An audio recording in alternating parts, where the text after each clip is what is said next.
Então, boa tarde. Cá estamos para mais uma conversa reflexos com José Briços Lino, Célia Costa e comigo, Alfredo Abreu. Aqui estamos habitualmente de 15 a 15 dias, aos sábados, às 5 da tarde, transmitindo também pelo Facebook e depois fica disponível no canal do Briços no YouTube para poderem ver. Habitualmente temos pessoas que nos acompanham em vários pontos do país e do mundo. Bem-vindos àqueles que estão, àqueles que vão estar mais tarde. Esta é a semana, ou seja, daqui a uma semana estaremos em plena Páscoa. Páscoa digamos, o tema que trazemos hoje aqui para a conversa, para suscitar esta reflexão com todos. São todos bem-vindos a colocar comentários agora ou enviando-os mais tarde. Procuramos sempre falar de um assunto que tenha a ver com a atualidade, não só porque está no calendário, mas também porque tem a ver com os nossos dias, tem a ver com as nossas vivências, e esta é também a abordagem que procuramos fazer aqui. Somos três pessoas de convicções cristãs, participamos como cidadãos de corpo inteiro nas nossas comunidades, na nossa sociedade, procuramos não ter uma linguagem muito religiosa. Portanto, aqueles que têm um percurso mais de fé, se calhar esperariam um programa mais direcionado para questões religiosas. Nossa perspectiva aqui é falar de tudo a partir da nossa cosmovisão cristã, sendo que naturalmente o Briços, a Célia e eu não temos sempre convicções coincidentes, mas concordamos na maior parte das coisas, e é isso também que trazemos aqui para partilhar, não é? É este prisma que nos permite ver as coisas com diferentes ângulos. Então, o tema que tínhamos lançado para esta semana é o desafio do Evangelho, já que a Páscoa tem muito a ver com isso. Para muitos portugueses, este período do ano é um tempo de férias das crianças, para alguns é uma dor de cabeça, porque trabalham e não sabem o que fazer com as crianças. É talvez um fim de semana prolongado, já com algum bom tempo, que possamos fazer viagens, férias, a família alargada muitas vezes entra também neste período. Há muitas pessoas que reconhecerão que a Páscoa tem alguma coisa a ver com a religião, uma vez que a Igreja fala muito disso. Talvez na sua educação religiosa, na escola, com a família tenham falado disto. Tal como há o feriado do Dia do Corpo de Deus, o Dia da Imaculada Conceição de Maria, etc., são coisas que estão no calendário, pronto, tem lá a ver com aquelas pessoas que têm inclinações religiosas. Mas para os cristãos praticantes, estes dias da Páscoa são um momento alto, eu diria mesmo o momento mais alto da nossa fé, já que celebramos a morte e a ressurreição de Cristo, a pessoa afinal a quem vamos buscar a nossa identidade cristã. Somos cristãos porque é Cristo a nossa referência de vida. Portanto, sem a Páscoa cristã, não sei se muitas pessoas têm noção disto, mas sem a Páscoa cristã não haveria cristianismo. Sem a ressurreição de Jesus, nós não estaríamos aqui hoje a falar. É tão importante quanto isso, esta passagem do calendário.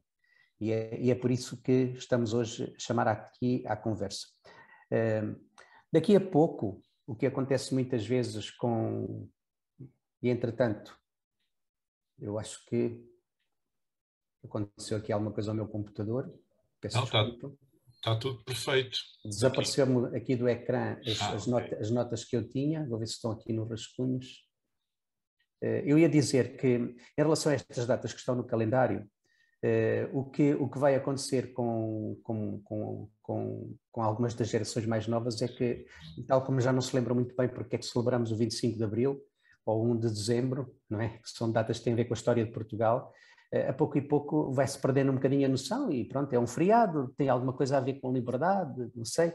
Portanto, se é assim em relação a acontecimentos de há 50 anos, ou de há 400 anos, imaginem agora quando estamos a falar de acontecimentos de há milhares de anos, que é o caso aqui da Páscoa, desta morte e ressurreição de Jesus. Portanto, é natural que há muitas pessoas que deixem de pensar, ou deixem de ter noção de porque é que isto é celebrado, e só os cristãos é que vão mantendo esta conversa. Bem, falamos então um bocadinho desta ligação da Páscoa com o Evangelho. Porque a Páscoa fala-nos do Evangelho, ou seja, de boas notícias. Todas as gerações, de facto, todas as pessoas passam por momentos em que as boas notícias não são só necessárias, não é? Fazemos bem, como às vezes chegam a ser mesmo essenciais. Há momentos na história, da nossa história pessoal ou na história da humanidade, em que as boas notícias são mesmo essenciais, quase como oxigênio para a nossa vida. Tem muito a ver, a boa notícia renova-nos a esperança, dar-nos uma energia vital para enfrentarmos situações, para passarmos à fase seguinte. Ora, o Evangelho, que é uma palavra grega, tem muito a ver com essas boas notícias, dizendo-nos que elas estão enraizadas nesta Páscoa, nesta passagem da morte para a vida de Jesus. É uma mensagem muito desafiante.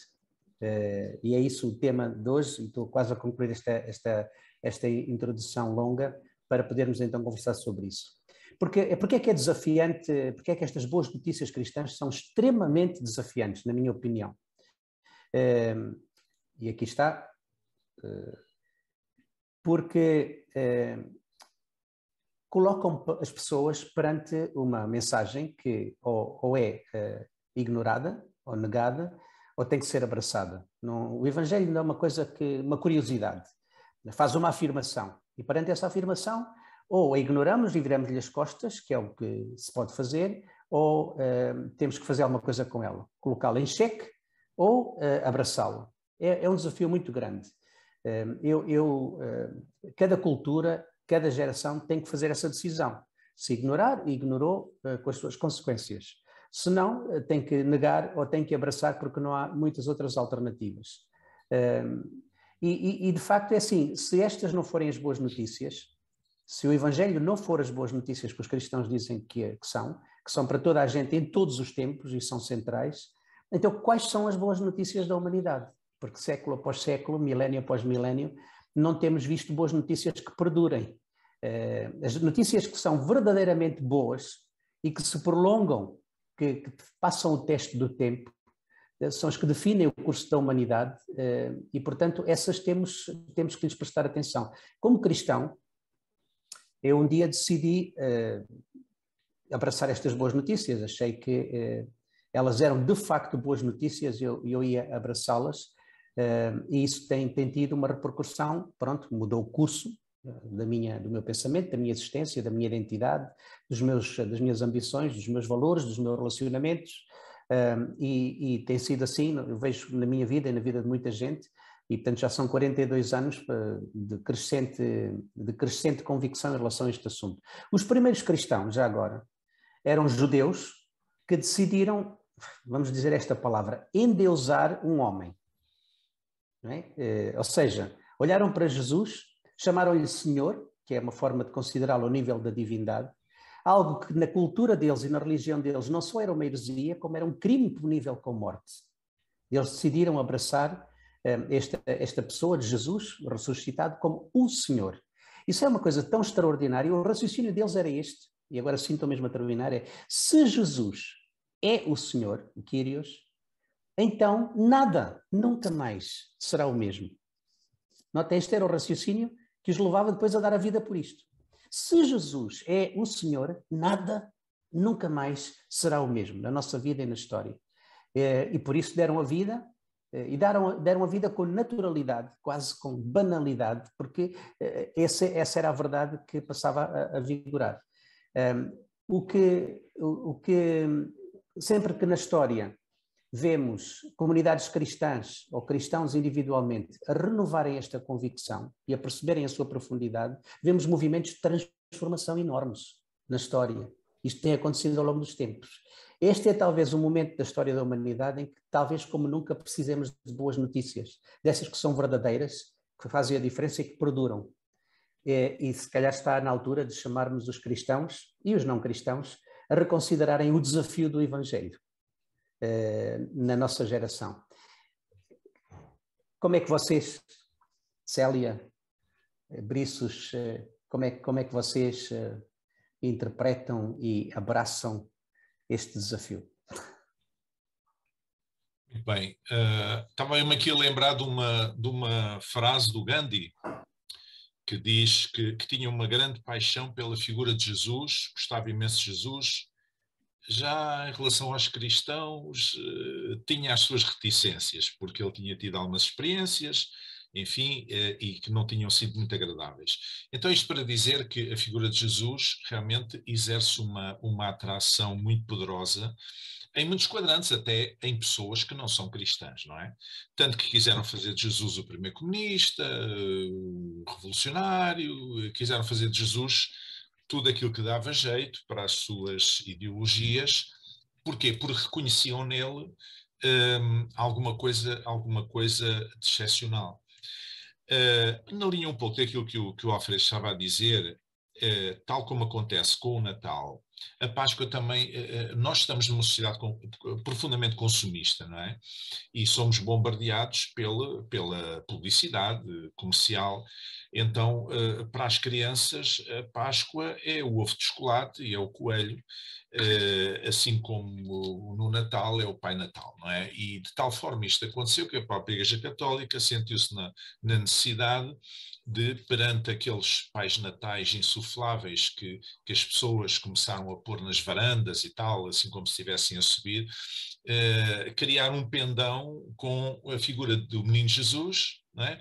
Para ser posto às janelas também, digamos assim, para não deixar o caminho aberto exclusivamente para o Pai Natal. Bom, mas isto é o fruto da sociedade que nós temos. O que é que isto demonstra? Demonstra que não houve uma transmissibilidade da fé. Aliás, na Europa isto acontece. Há uma senhora socióloga das religiões, a professora Danielle Hervé-Léger, que escreve muito sobre isso.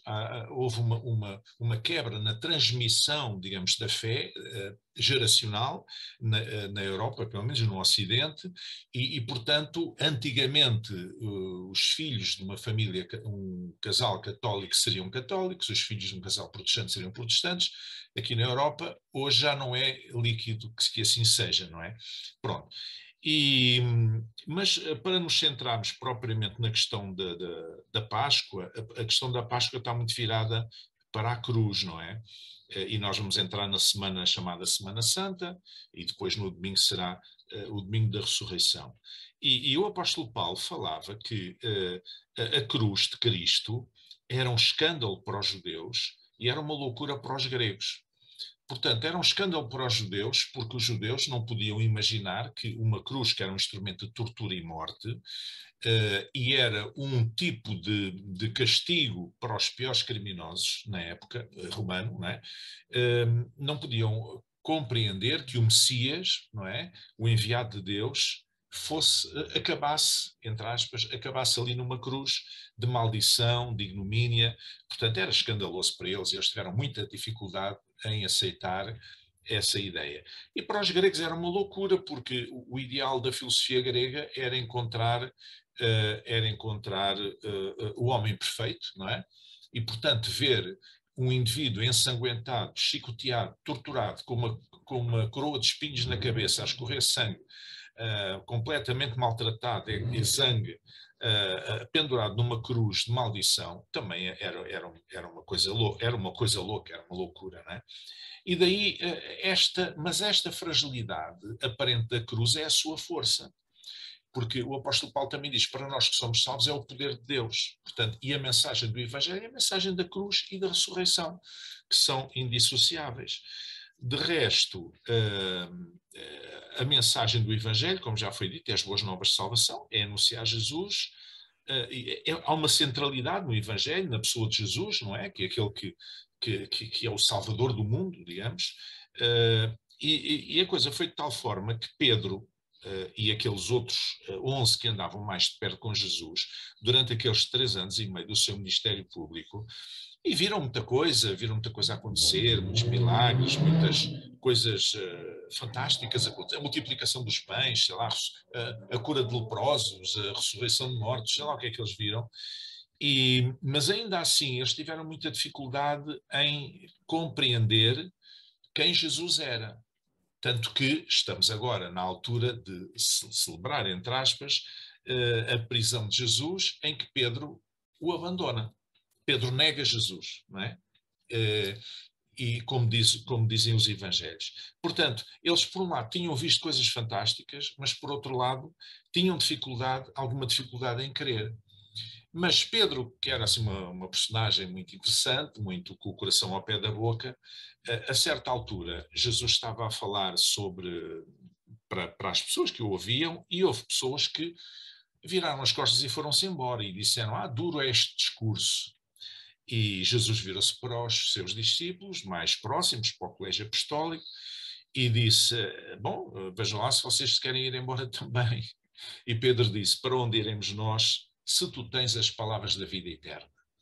E é aqui, o cerne do Evangelho está um pouco aqui. É que Jesus vem falar de uma existência que não termina no fim da vida humana, da vida física, mas vem-nos falar da vida eterna na presença de Deus. Atenção, vida eterna na presença de Deus.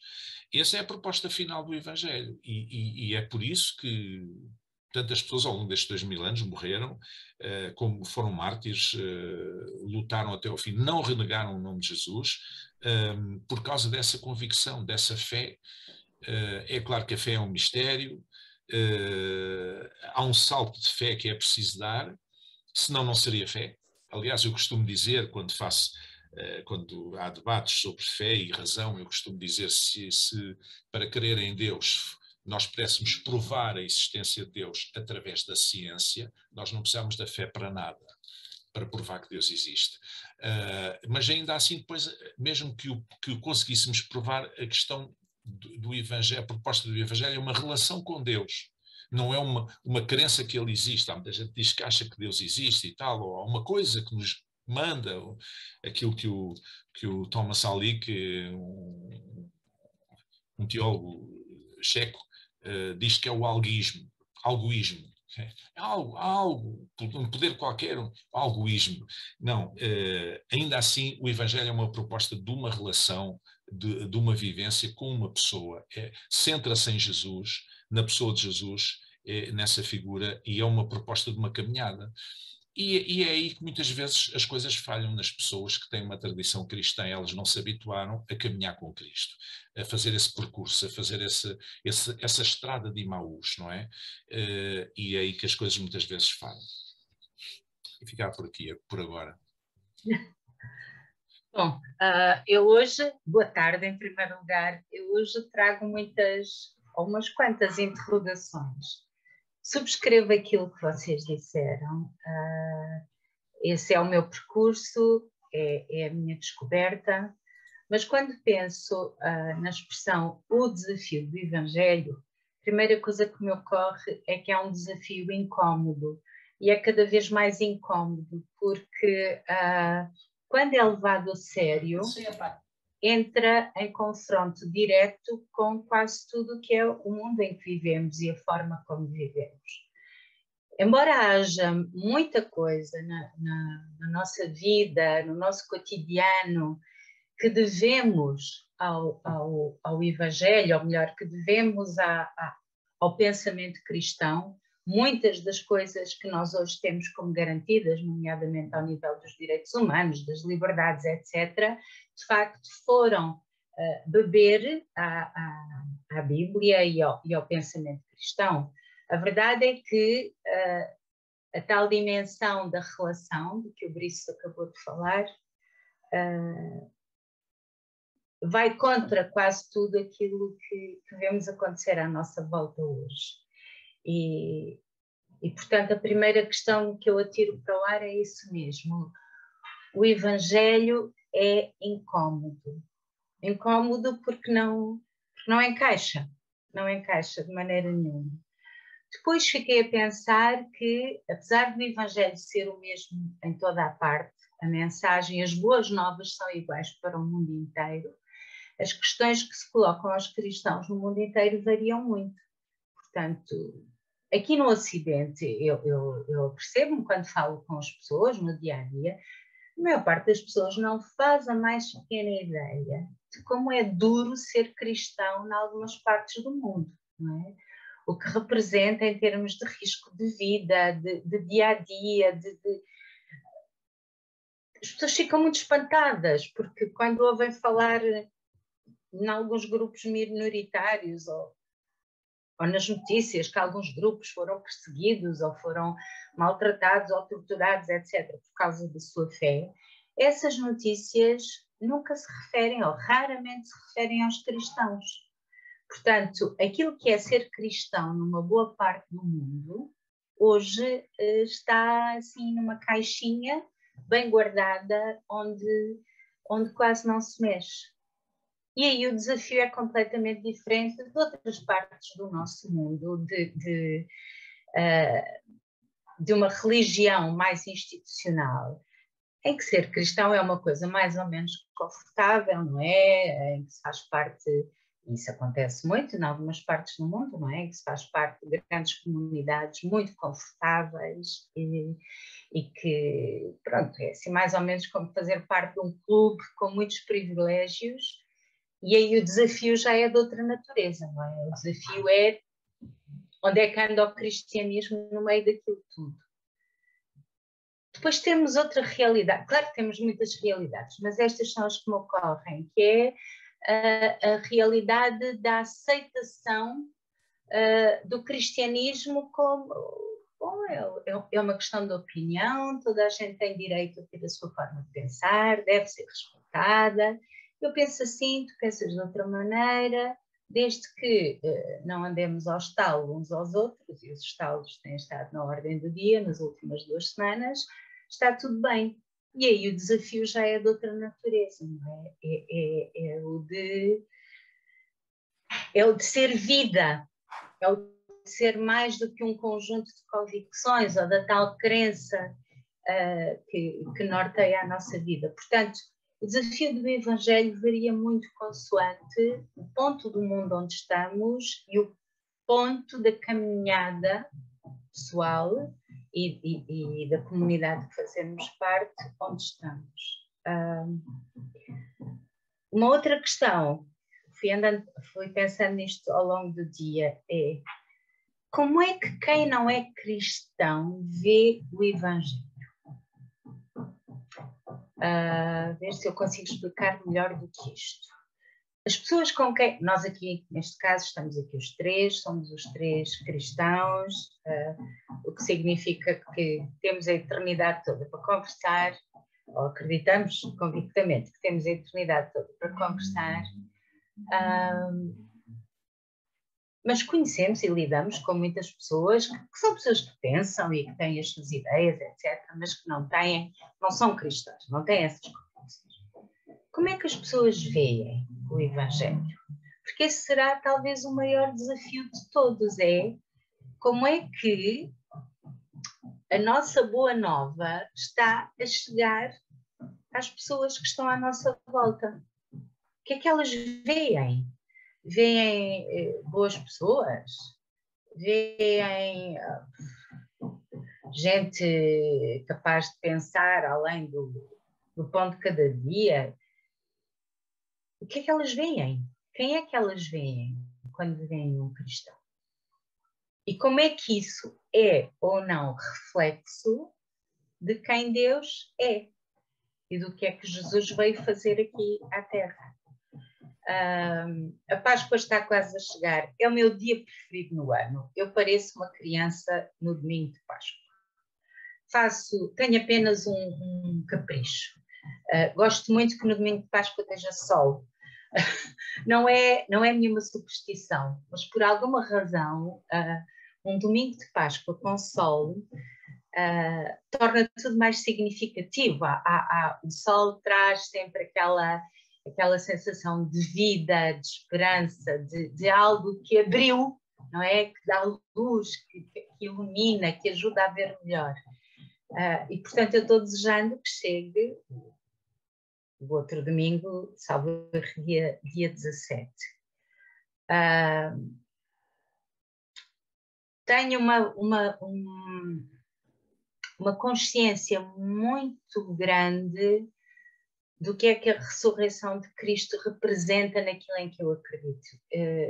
A dada altura eu percebi muito bem aquilo que o Paulo disse quando disse que se Jesus não ressuscitou, então a nossa fé é vã, quer dizer, é um bocado inútil, não é? É apenas um conjunto de crenças que nos podem livrar de alguns apuros, não é? Se nos portarmos bem, mas não é mais do que isso, não é? Há crenças excelentes Portanto, mas não é isso, não é isso que distingue o cristianismo. De facto, o que distingue é esta projeção na eternidade, uma projeção com vida. Mas lá está, para mim, o maior desafio é mesmo esse. Como é que nós mostramos, ou como é que nós somos o espelho do que é o Evangelho?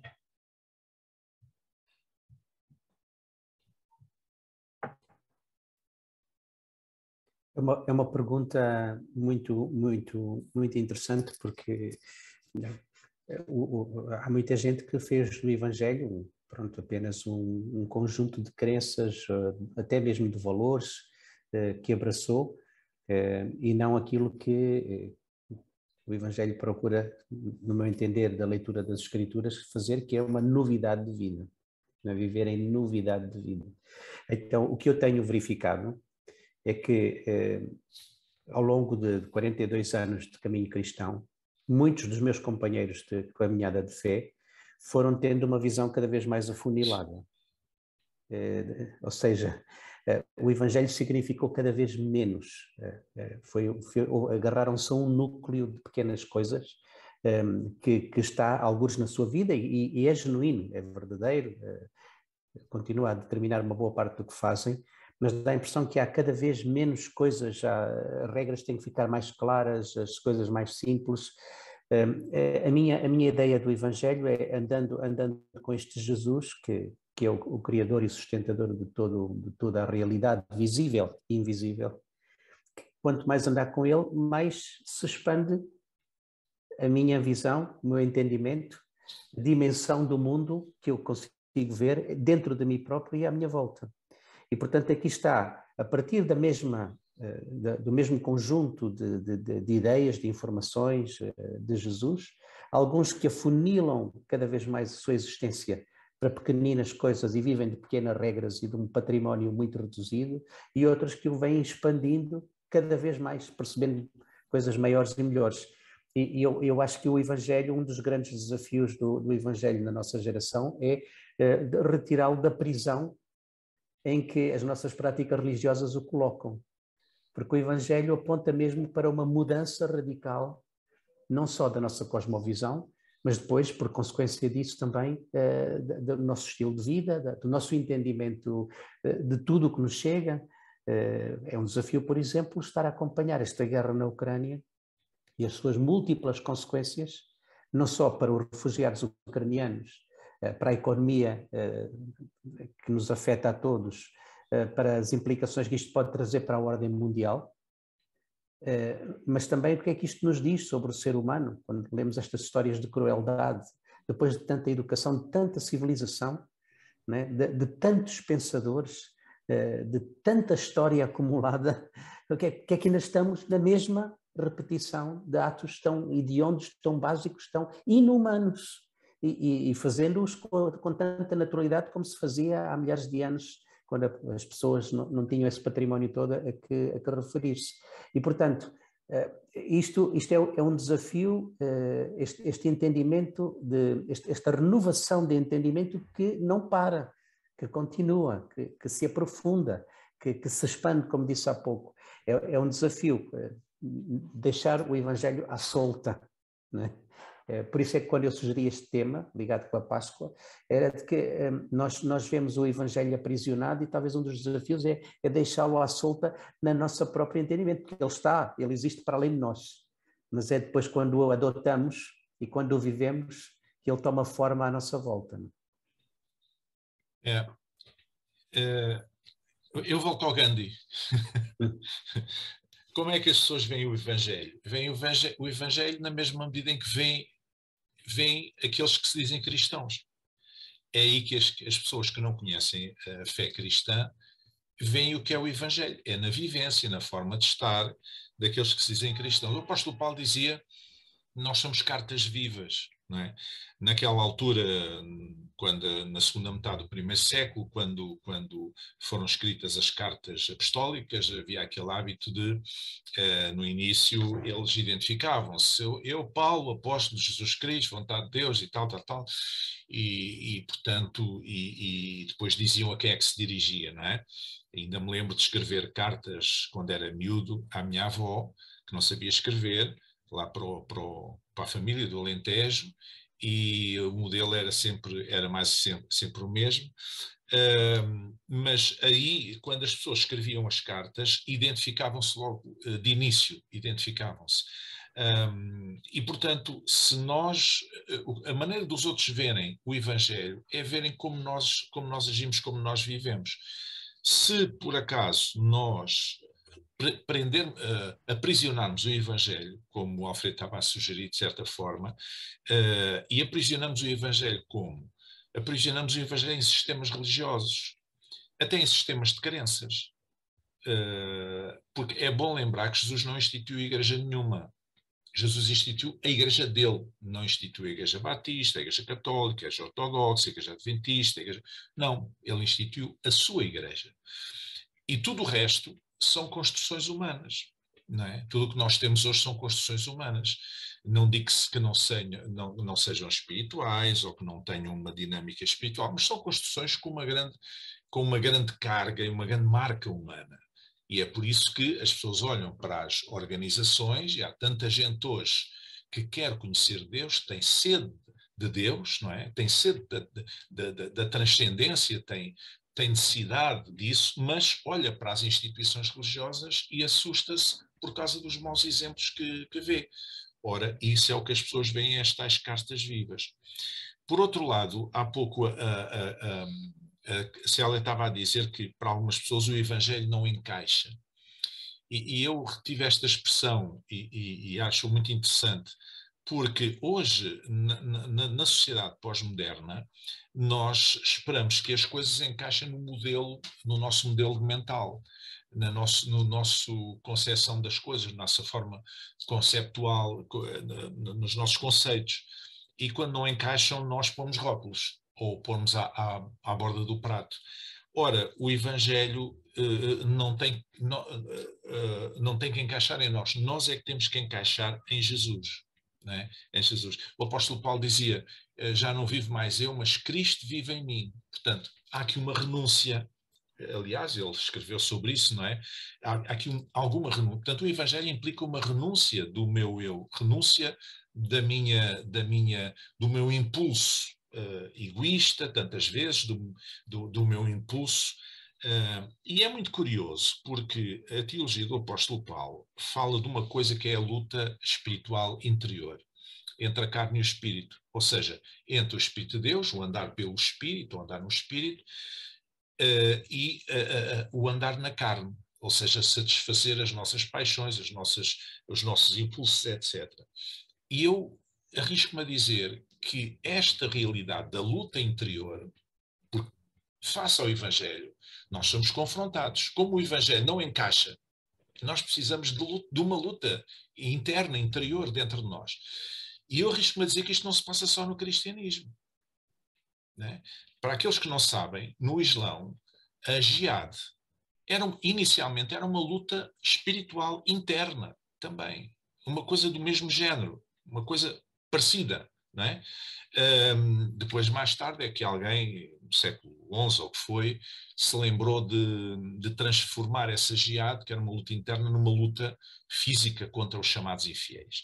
Portanto, esta ideia, porque o Evangelho não encaixa, nós é que temos que nos encaixar nele, então há uma luta interior. Isto é um bocadinho como nos casamentos, não é?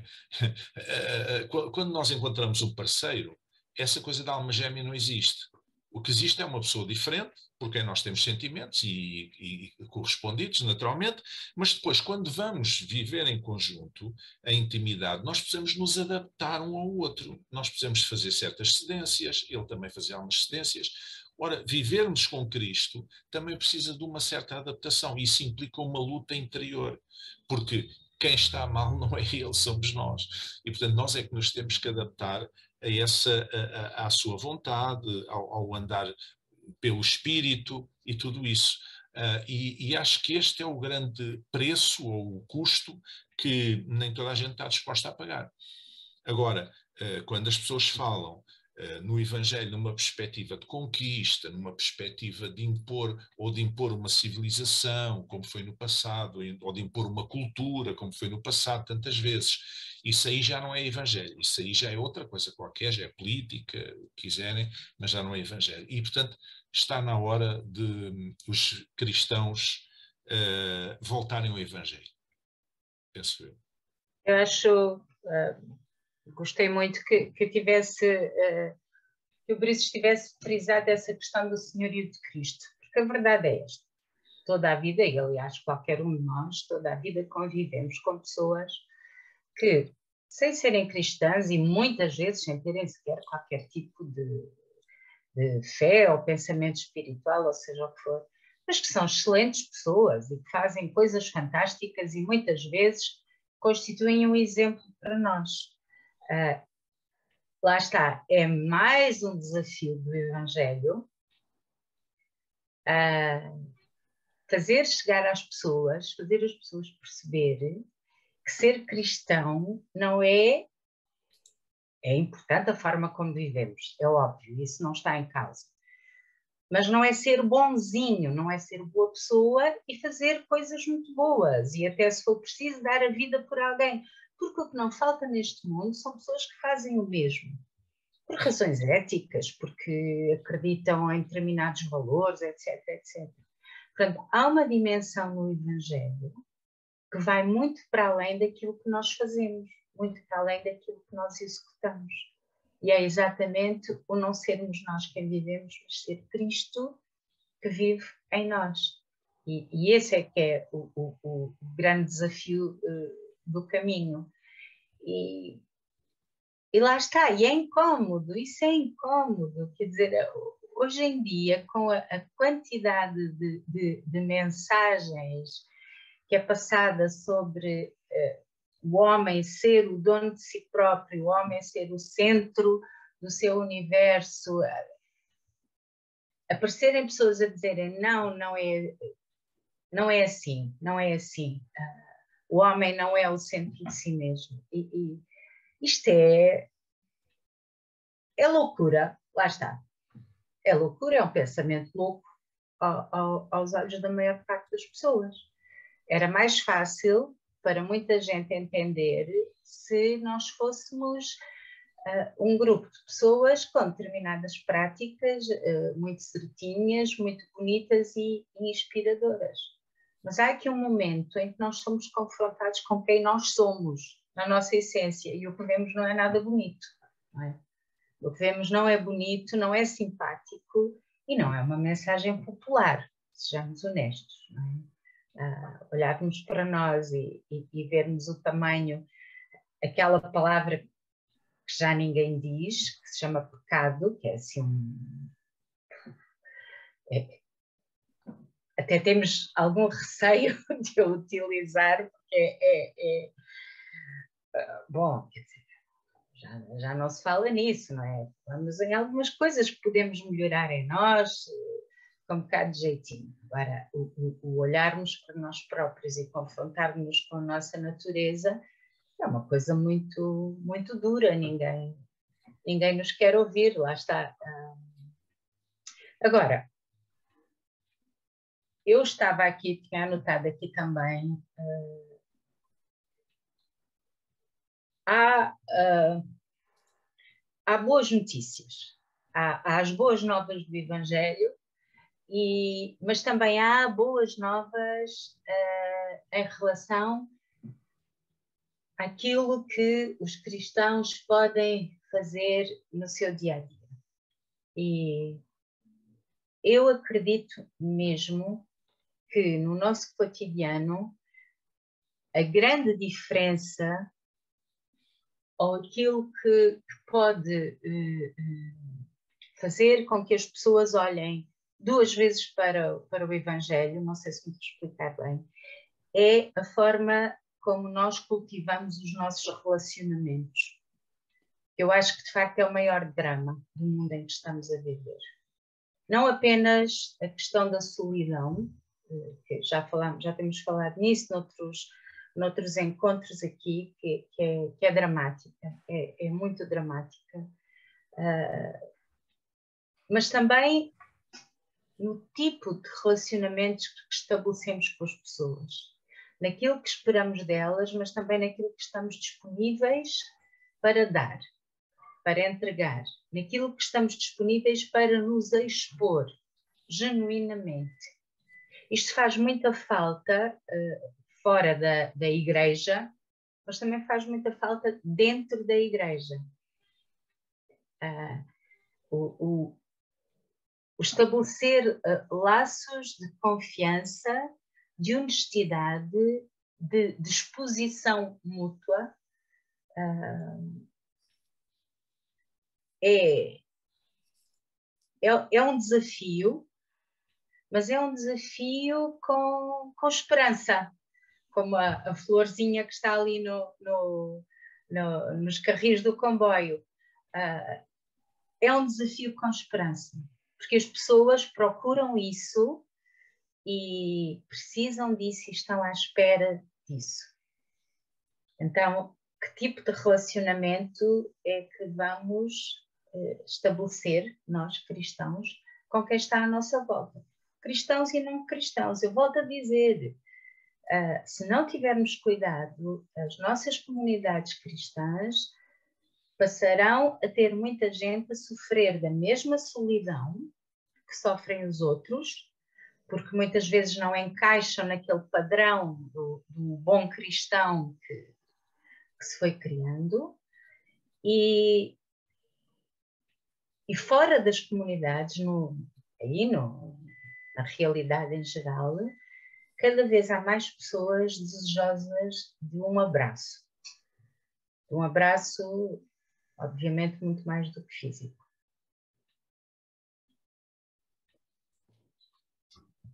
Eu gostava de pegar aqui um pouco no termo maldito que a Célia falou, que é o termo pecado, só para esclarecer quem nos ouve, eventualmente, e que não esteja tão por dentro do assunto. É de facto uma palavra que hoje em dia as pessoas pensam 2 vezes antes de pronunciar, porque é contracorrente na atual conjuntura, porque nós estamos nos tempos da pós-verdade, nós estamos no tempo do pensamento pós-moderno, em que nada, não há absolutos, tudo é relativo, eu tenho a minha verdade, tu tens a tua, enfim.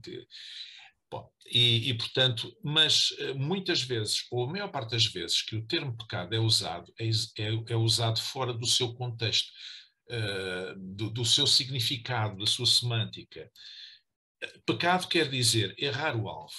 Quando o ser humano peca, está a errar o alvo. Errar o alvo do quê? Da vontade de Deus. Ou seja, não está a ir ao encontro da vontade de Deus. Portanto, para muitas pessoas, para demasiadas pessoas, pecado é cometer determinadas coisas que a religião diz que não se podem fazer. Isso é que é pecado. Ou chamados interditos.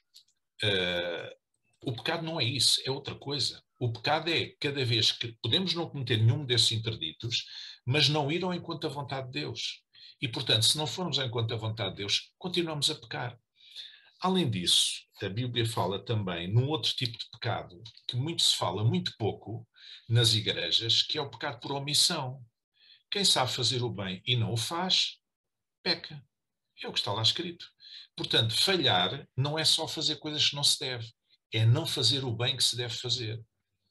E, portanto, o pecado, a palavra pecado entrou em desuso e tornou-se uma palavra maldita, de certa maneira, porque ela é usada de forma retorcida, é usada de forma religiosa, é utilizada pelos construtos religiosos, digamos assim, para que as pessoas tenham um determinado tipo de conduta de acordo com as regras daquele segmento religioso. E, portanto, não é nada disso. Portanto, quando nós não correspondemos à vontade de Deus, estamos a falhar, porque se nós somos filhos de Deus, portanto, é suposto que filho de Deus é um hebraísmo, que significa da mesma natureza de, não é? Portanto, é suposto que nós possamos agir em consonância com aquele que é o nosso Pai, celestial e espiritual, não é? Portanto, isso é um aspecto que eu acho que precisa sempre de ser clarificado e é muito poucas vezes clarificado. Agora, nós temos ouvindo pessoas, ainda temos mais uns minutos para conversar, mas pessoas da Finlândia, do Brasil, de Portugal, e mas não sei de onde, porque as pessoas não põem, estes são os que eu sei, e os que dizem, mas há outras pessoas que eu não sei de onde é que dizem. Temos aqui uma série de saudações, não há propriamente questões aqui no Facebook. Alguém pergunta se seremos nós as tais cartas vivas, o que será que as pessoas à nossa volta estão a ler e a sentir do Cristo que está em nós. Portanto, vai na linha daquilo que a Célia disse e que eu disse também, sobre talvez o maior desafio do Evangelho, porventura, que nós estamos a enfrentar hoje. Nós ainda temos mais uns minutos, vou passar a palavra ao Alfredo, se eu quiser pegar. Sim, estava na linha das coisas que vocês os dois têm vindo a dizer nos últimos minutos.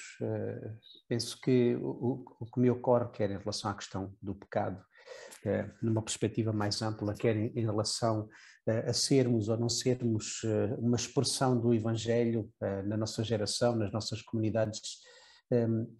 Quando temos estes desafios, a Célia falou há bocadinho da questão da solidão, que se está a tornar uma epidemia a nível mundial, e provavelmente será a maior epidemia do nosso século. Quando nós vemos situações como essa, e são muitas à nossa volta, o esfarelar dessa rede de relações entre as pessoas que são tão essenciais, não é? Nós fomos criados para a pertença.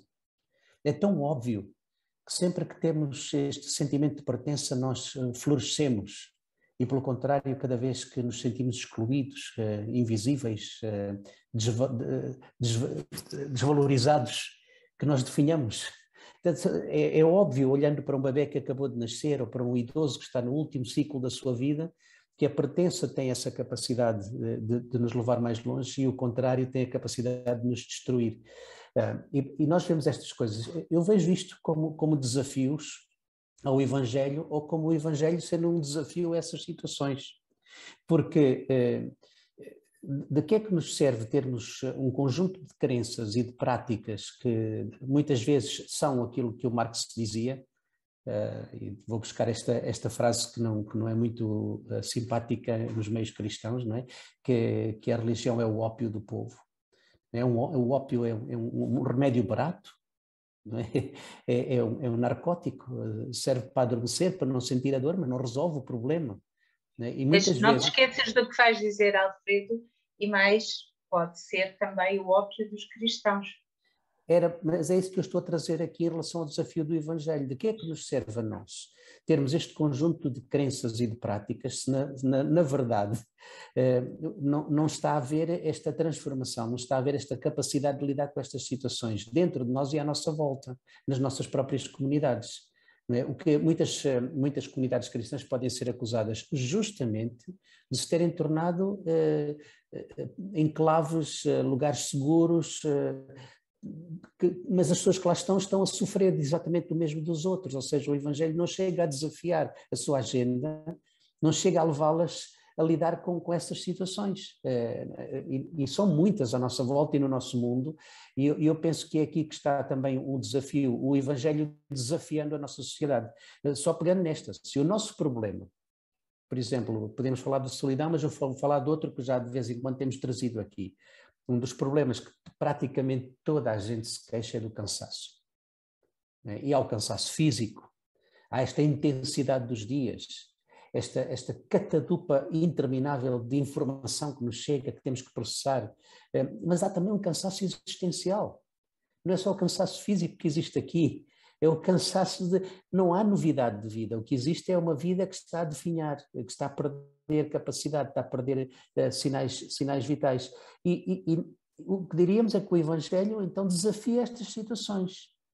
E quem são, digamos assim, a encarnação do Evangelho? Quem é que dá corpo ao Evangelho na nossa sociedade? né? Se o cansaço, para quem não tem, só vou dizer esta coisa muito rápido, se toda a gente se queixa de cansaço, a forma como nós vivemos o cristianismo nas nossas comunidades ainda acrescenta mais uma camada de atividade, mais uma camada de relações, mais uma camada de exigências, ainda nos cansa mais do que cansa as outras pessoas.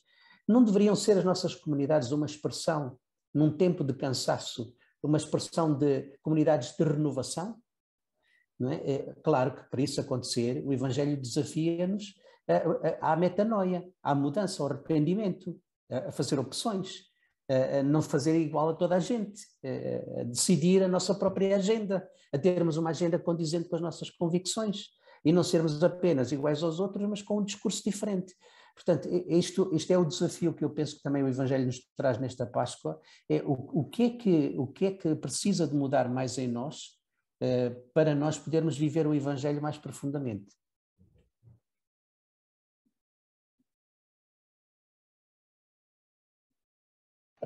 O ano passado, acho que foi o ano passado, sim, foi o ano passado ainda, eu escrevi um artigo que se chamava, salvo erro, a nódoa na carpeta ou a mancha na carpeta, já não sei. E não era uma nódoa muito simpática, porque era alguém que tinha vomitado na carpeta, portanto.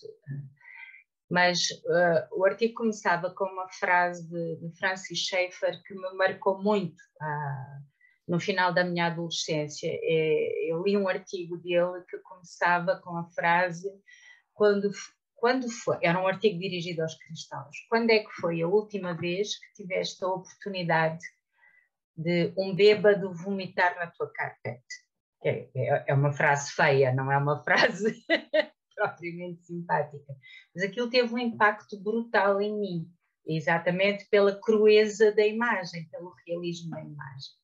E ele depois explorava isso de que tu acabaste de falar, quer dizer, ele estava a escrever para os cristãos e para uma comunidade cristã cada vez mais confortável, não é? Que tinha encontrado o seu espaço, já não era perseguida, já não era discriminada, portanto tinha o seu conforto de tal ordem que dificilmente um bêbado chegaria tão perto desses cristãos que corresse o risco de vomitar na carpete da casa deles. Não é? E foi interessante porque uns anos mais tarde alguém vomitou mesmo na minha carpete e eu percebi como ainda melhor o valor destas palavras. Eu continuo a dizer, o Evangelho é incómodo. O Evangelho é alegria, é esperança, muda tudo e muda tudo para melhor, mas é incómodo. Obriga-nos a sair do nosso conforto, das nossas ideias feitas, das nossas convenções religiosas e eclesiásticas, seja elas quais forem. Célia, também isto mesmo para dar força ao que tu estás a dizer, o Evangelho fala de uma ressurreição. Não é? Sim. Mas não há ressurreição, como todos sabemos, sem ter havido uma morte. Sem ter havido morte. E, portanto, o Evangelho chama-nos primeiro à morte. À morte das nossas ilusões, à morte das nossas ambições desalinhadas com Deus, à morte de tentarmos encontrar o nosso espaço de sobrevivência no mundo que não tem futuro, neste sentido, né? Em propostas que não têm futuro, tentar encaixar nelas.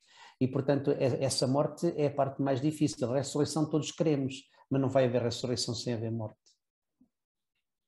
Mas esta é uma boa notícia, não estou a querer dizer isto de uma forma triste, não é? Claro, e o apóstolo Paulo dizia, já estou crucificado com Cristo, não vivo mais eu, mas Cristo vive em mim. E se não nos identificarmos com Cristo na sua morte, não nos podemos identificar com Ele na sua ressurreição. Esta é a mensagem, no fundo, a mensagem do Evangelho. De facto, o Evangelho não é como algumas pessoas pensam, não é uma muleta. Também não é um território aconchegante, como nós falámos aqui. O Evangelho é um lugar de desafios, é uma empresa de desafios, é uma situação, é uma circunstância desafiante, constantemente desafiante. Até por uma razão, porque este processo de nós conhecemos Deus através de Cristo, que diz no Novo Testamento, que Cristo é a expressa imagem da pessoa do Pai. E à medida que vamos tendo intimidade com Cristo e caminhamos com Ele, vamos conhecendo como Deus é. E, portanto, como dizia o profeta Oseias, conheçamos e prossigamos em conhecer o Senhor. É um processo, não é um momento. Não é? E aqueles crentes que pensam que um dia se converteram à fé, abraçaram a fé e pronto, já conhecem Deus, não conhecem nada. Conhecem um bocadinho, como eu ou cada um de nós conhece. É um processo e é nesse processo que nós queremos participar. Nós vamos terminar, estamos mesmo a terminar. Queria dizer que no próximo dia 23, 2 a 15 dias, ao contrário do que seria normal, nós não vamos poder ter a nossa sessão dos reflexos, portanto vamos adiar e portanto no dia 7 de maio iremos ter uma sessão com o tema Os Livros da Nossa Vida. E acredito que vai ser muito, muito, muito interessante. Mas, entretanto, nós vamos divulgar nas redes sociais. Agradeço a todos aqueles que nos estão a acompanhar, especialmente aqueles que estão longe.